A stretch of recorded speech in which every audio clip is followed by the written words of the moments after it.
Okay, we're on. Another sunny day in Manitoba. Okay, here we go. So, quadratic inequalities in one variable. So here we go. Let's first review just by solving this quadratic. So what we're going to do is let's find the x-intercepts, because you're going to be doing that a lot in the course of solving through inequalities. So what do you guys think we should do with this one? Is there a greatest common factor that we can pull out? No, and that's always the first thing you want to check. See if you can make it easier. So in this case, we got to do some decomp. And it's going to be what? Two numbers that multiply to a times c. So negative 30, but got to add up to 13.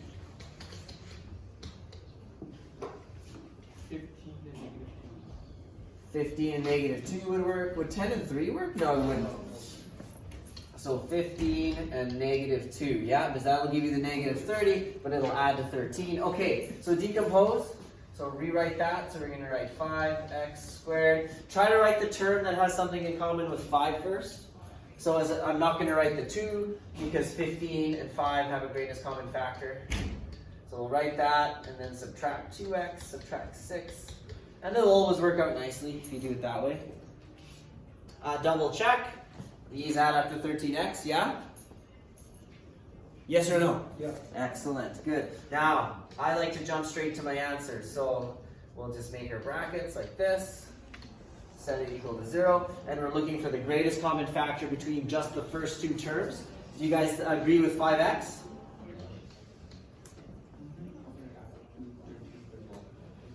Yeah, I see some yeses. Okay, so you pull out the 5x. You divide this by 5x, you get x.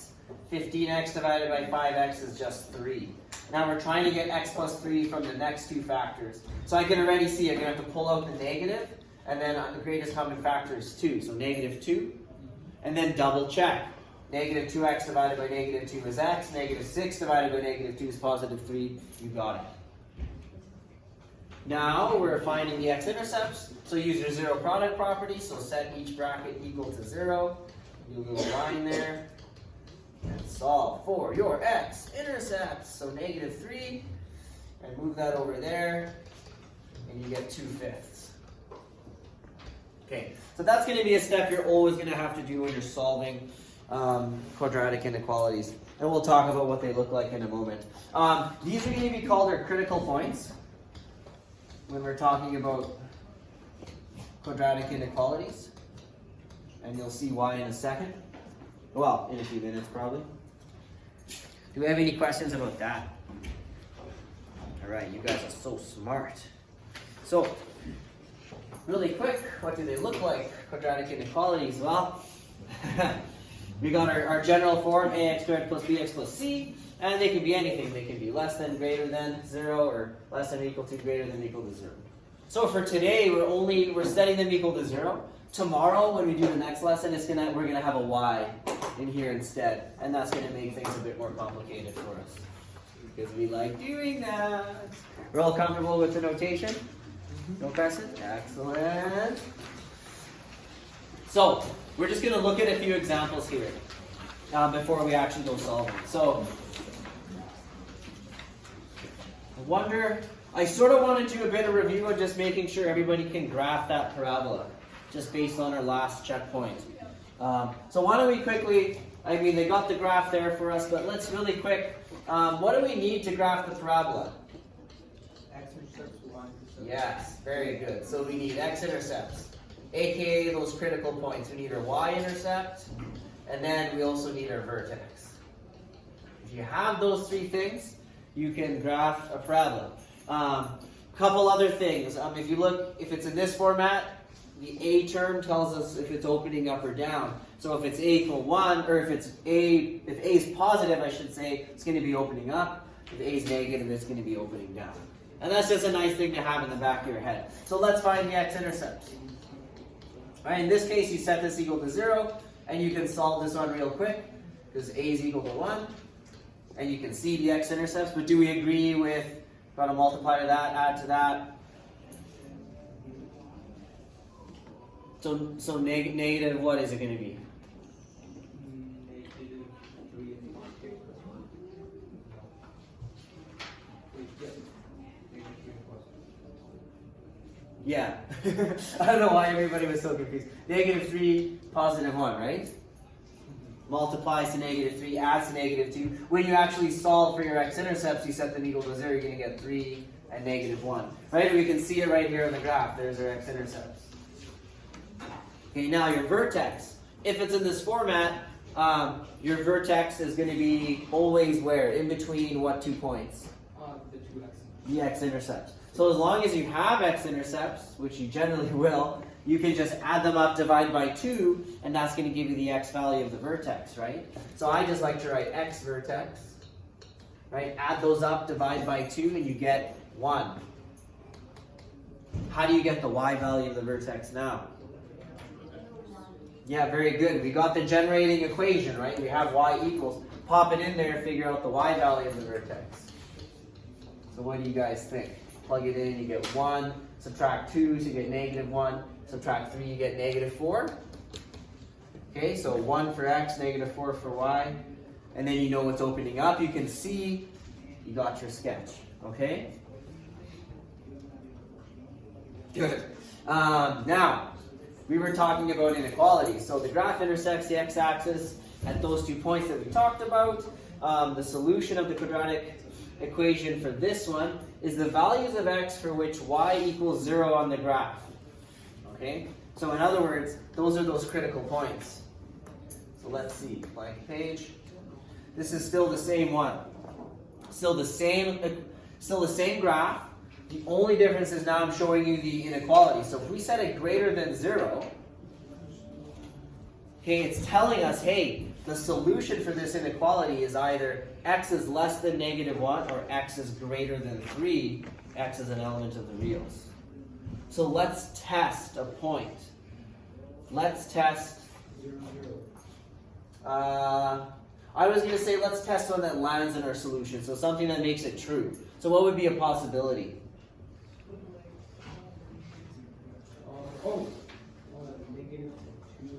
Negative 2 could work, right? That's less than negative 1. So let's check. X equal negative 2. So if you pop it in here, negative 2 squared, subtract 2 times negative 2, subtract 3 has got to be greater than 0. So let's see. Well, that's 4. This is also positive 4. Subtract 3. I can already tell, right? That's going to be greater than 0. Do you guys agree? In this case, I believe you get 5. Yeah. So it seems to work. Okay, so these things are weird, but the way it works out at the end of the day is that your solution is going to live either to the left and to the right of your critical points.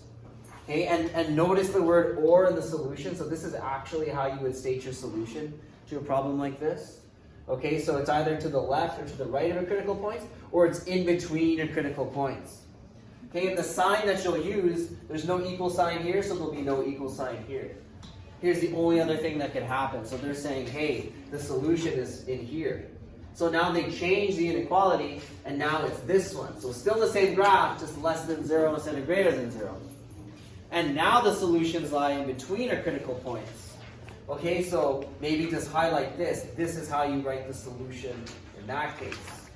Right, so you say x is greater than negative 1 and it's less than 3. So in other words, x is between negative 1 and 3. Not inclusive. Let's check. What's an easy point we can use between negative 1 and 3? 0. Excellent. If you plug in x equals 0 into this equation, you get 0. 0, subtract 3. So you get negative 3 less than 0. True? Or false? It's false. I think it's true. Oh, it's a different example. We were looking at a different inequality. Yeah. Right? So if that's the case, if you were like sketching your solution, you would shade in here. And I guess there's no real way to show that, you know, the actual point negative 1 and 3 aren't included. But you're actually also going to write it, okay? So those are the two things that can happen. Your solution is either in between your critical points, or, as we saw in this example, it's to the left and to the right of the critical points.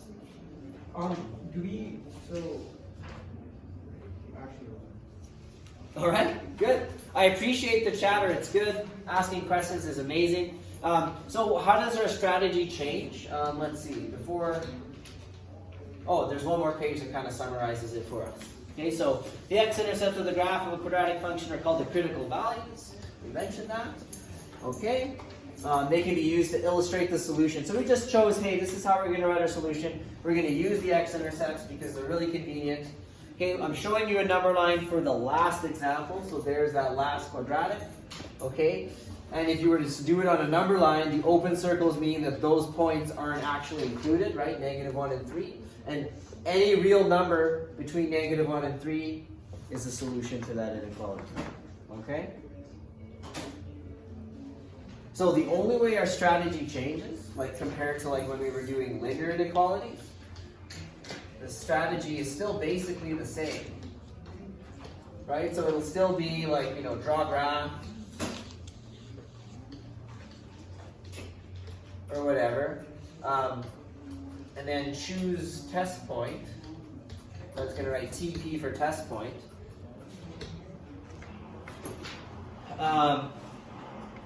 If possible, choose x equals 0.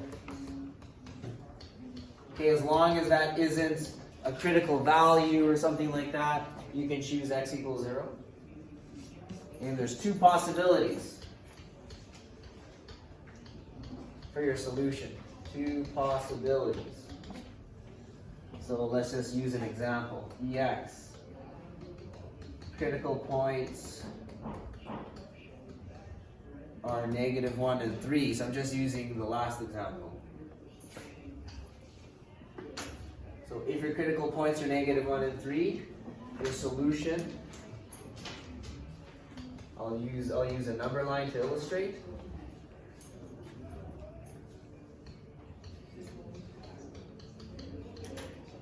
So the solution is here, as in between the critical points. Or your solution will look like this.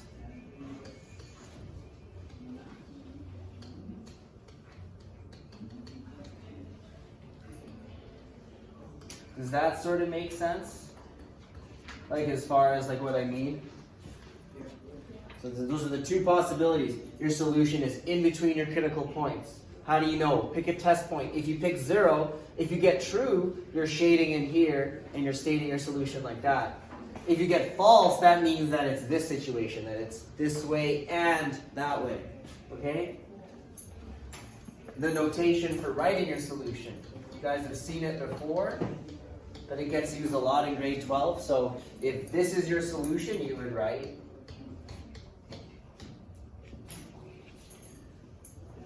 And again, I'm just going to write you a note here, like as far as whether or not this is included, look at the question, or look at original inequality. Okay, so if you got if you don't have an equal sign in the original inequality, there'll be no equal signs here. If you do, then you will.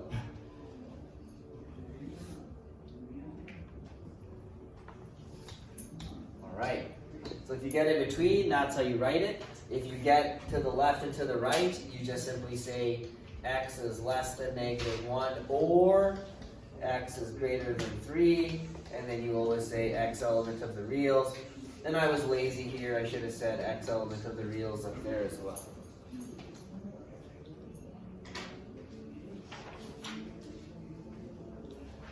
And that's it, you guys. Now we can just do some examples. But you know everything that can happen to you. And yeah.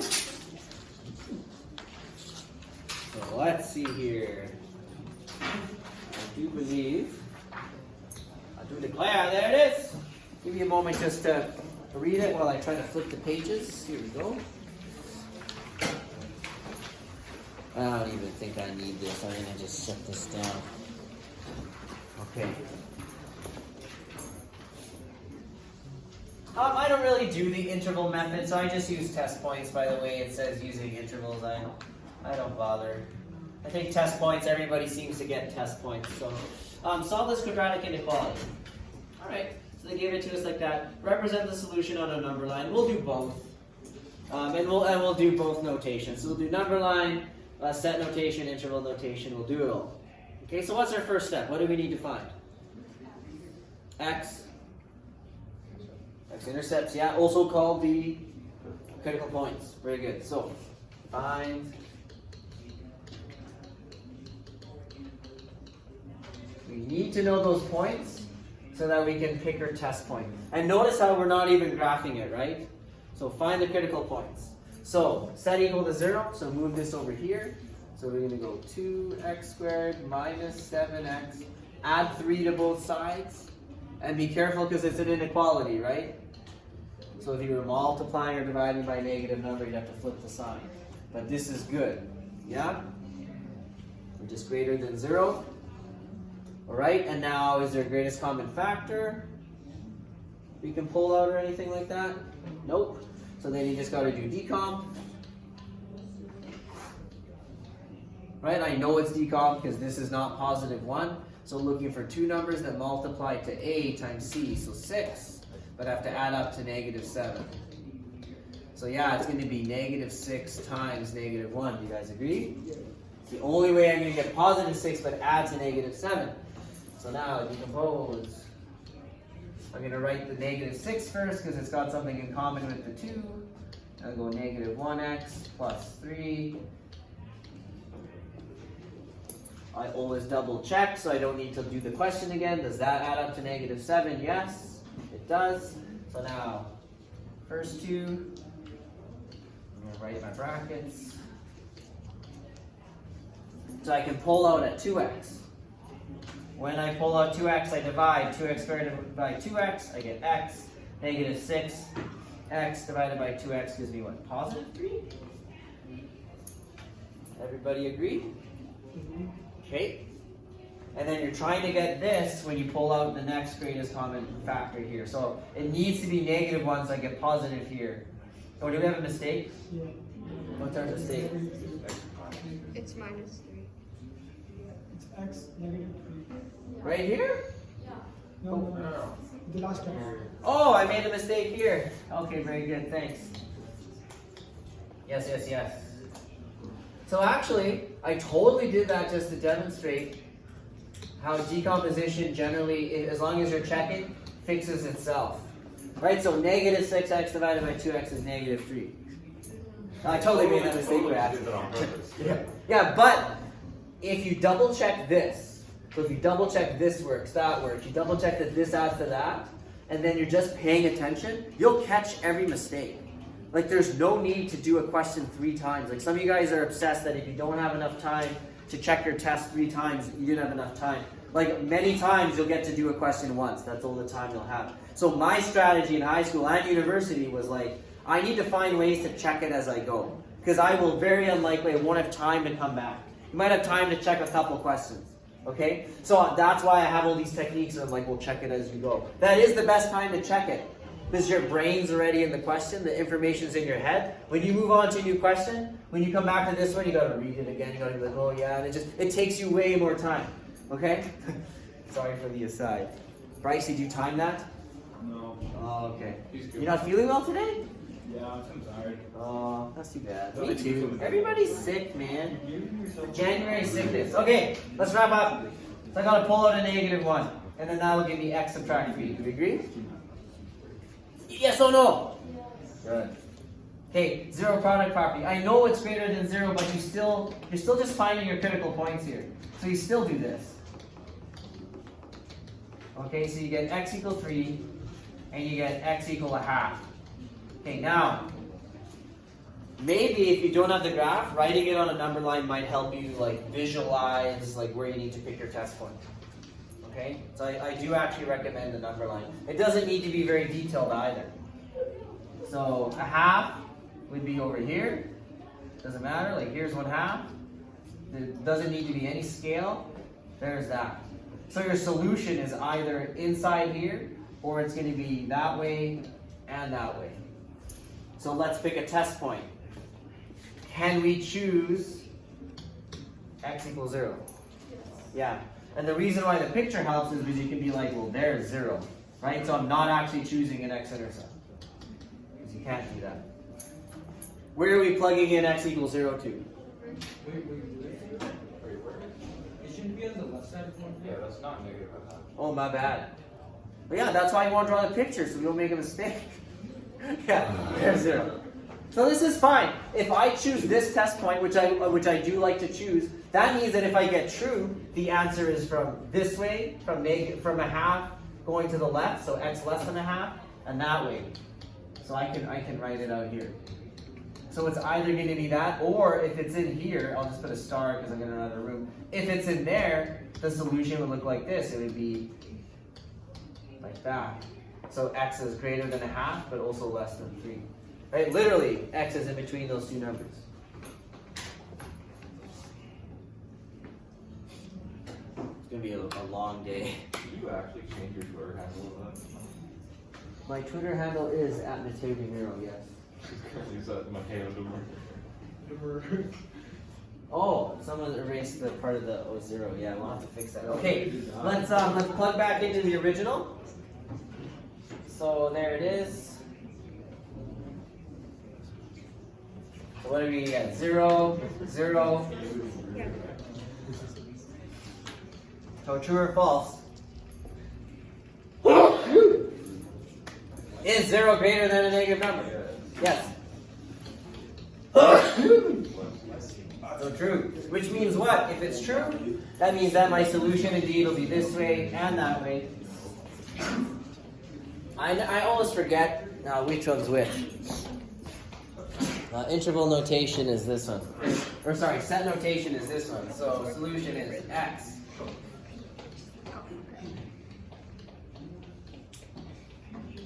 And then you just say x element of the real. Do you guys believe me that the solutions are over here too? Like, do you want to pick like x equal 4 and make sure it works? Or do you believe me? Okay. Great. Interval notation is the one with the brackets, right? So this is the one with the brackets. So these brackets means that it's open, as in like non-inclusive. And also we use for infinity. If we have infinity, we leave them as open brackets. Because the idea is it keeps going, so it's like it's open.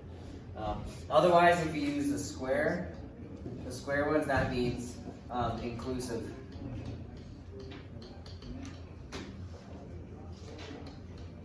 Or closed. Okay, so here we don't have any equal signs.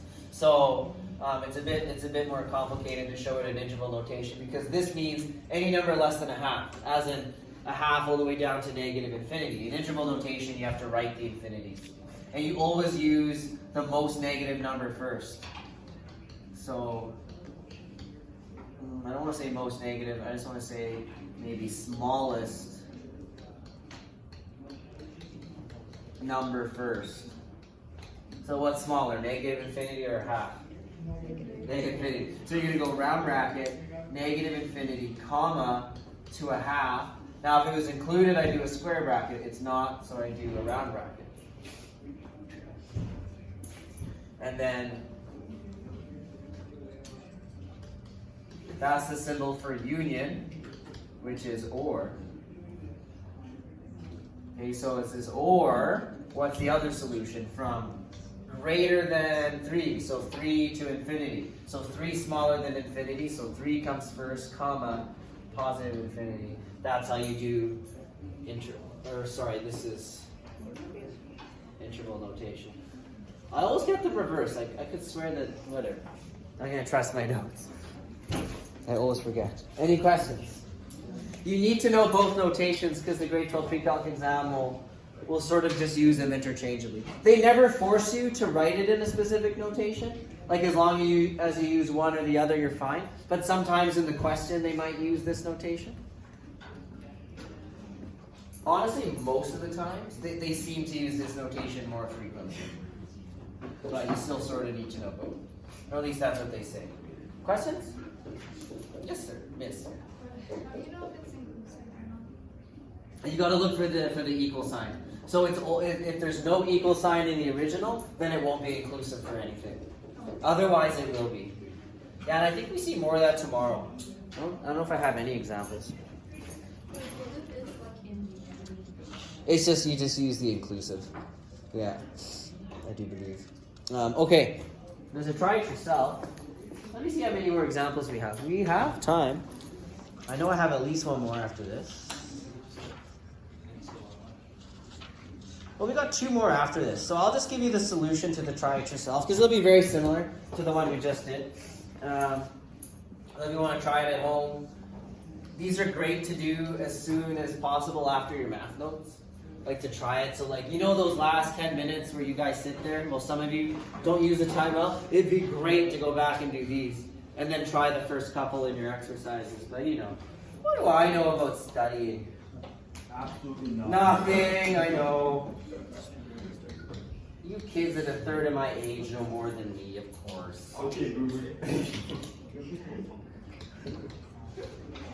Actually, that's very generous. At most, you guys are twice my age, or I'm twice your age.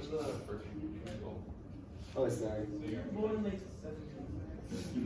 I was born in the 1700s. No, but my grandpa, who is turning 95 on January the 27th, when would he have been born? I don't want to math it. 2020, 2000, like 19, 20 something. Oh, right. Yeah. It's 2020. And my grandpa's almost 100. Oh, my guy. So I guess he would be 1925, is that right? Yeah. That's an OG boomer, right? Yeah. He's the original group. I love talking to him. And that's the nice thing, is his brain is still all there. Okay, there's that one. He's got some interesting perspectives because he saw World War II, he saw like horses and then the transition to cars, and then eventually the internet and stuff. He knows how to use Skype. He taught himself how to use Skype many years ago. When he said okay, boomers are the winners. Excuse me? I didn't hear you.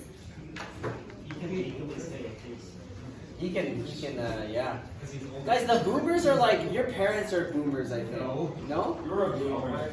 No. Yeah, you just gotta embrace No, actually, I'm an elder millennial. Thank you very much. Yeah. I'm an Why are you elder- proud of that? Because I'm the elder millennial. I'm not just like a baby millennial. I'm The the key elder. word there is millennial. Like elder just sounds wise, you Yeah, but know? millennial sounds not. I don't know, you guys. We invented memes. That was us. Wow. Yeah. You guys have like wrote something awful. You guys have like We invented memes. You also like killed the economy. We killed. No, actually, if you want to really get into it, most millennials are the people who got out of school right as the economy tanked. So like they're still, they're very much behind like where their parents were at their age, like as far as like their assets and stuff. So actually you're wrong. Okay, boomers, let's go. I think boomers is becoming a thing. It's just like insulting to call someone a boomer. But yeah, anyways, let's rock and roll. I'm not editing this video. This is staying in the video. I don't care. Okay. Let's really quick do this one. There's really not a lot new. Oh, look! We have an equal sign finally. Hooray! We'll actually get started. Find those critical points. Critical points. So it's weird. The only way this changes your solution is you'll include the equal sign. I wonder if people will freak out. My first step is moving the 5x over here. Well, this is going to sort of suck. Actually, no, it'll be fine. It'll be fine. Let's be optimistic.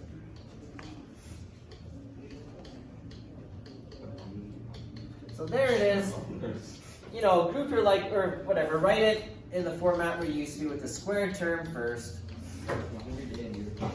I would quickly double check, make sure my signs are okay. You know, like I said, double check, try not to make mistakes. Easier said than done. Okay, no greatest common factor. So we got to multiply out, it's going to be decomp to negative 24. And you said add to negative 5. Great. Like 6 and 4? No. 8 to 3. 8 and 3, perfect. So if you like, you can make the list. I sort of stare at it for a little bit. And now we need to make our signs work. So negative 8 would give us the negative 5, and it works out, yeah? Good.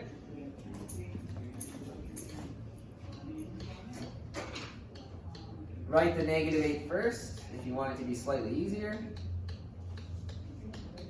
And then double check that these two terms actually add up to negative 5x. And then get your factor from the first two terms. It looks like it's a 2x. And then you're going to get x minus 4. And then I'm going to pull out a 3, a positive 3, so that I get x minus 4 again. So my critical points. And by the way, as far as work goes, if you go there and you just jump to your x-intercepts, that's fine. So it's going to be negative 3/2, comma, positive 4. Just don't mess it up. Because you don't have any other visuals, I would recommend a couple things. Doing it on the number line really fast. And maybe labeling the 0. Making sure that it's where you think it is, so you don't make the same mistake I made last time. I will choose that as my test point. Alright. And I will go back to my original equation, which is up there. So I'm going to plug in 0. I'm going to skip a little bit of work. 5 times 0 is 0. And then when I plug 0 into here, 0 squared is 0. Subtract 6 is negative 6 times 2 is negative 12. Do we agree? Alright. And I always put a question mark, because we don't know if it's true or false yet. Is 0 greater than or equal to a negative number? Yay! What? Of course it is. True. So what does that mean? That means I am going to shade in the part that includes my test point. So that means that my solution is going to be in between. So smallest number on the left. So negative 3/2, less than or equal to, because there's an equal to in the question. X less than or equal to 4, comma, x element of the reals. And you're done. Easy peasy lemon squeezy. Any questions before we do the last example? Oh, this is another try it yourself. So I'll just give you the answer to the last one. Very, very similar question, just slightly different numbers. So there's no questions going once.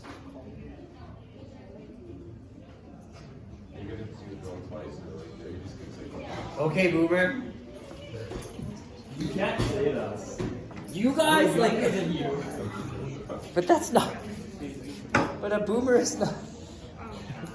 A boomer is just a generation. You're a boomer. I'm not a boomer. So basically, a boomer is just anybody who you think is like way older than you or something.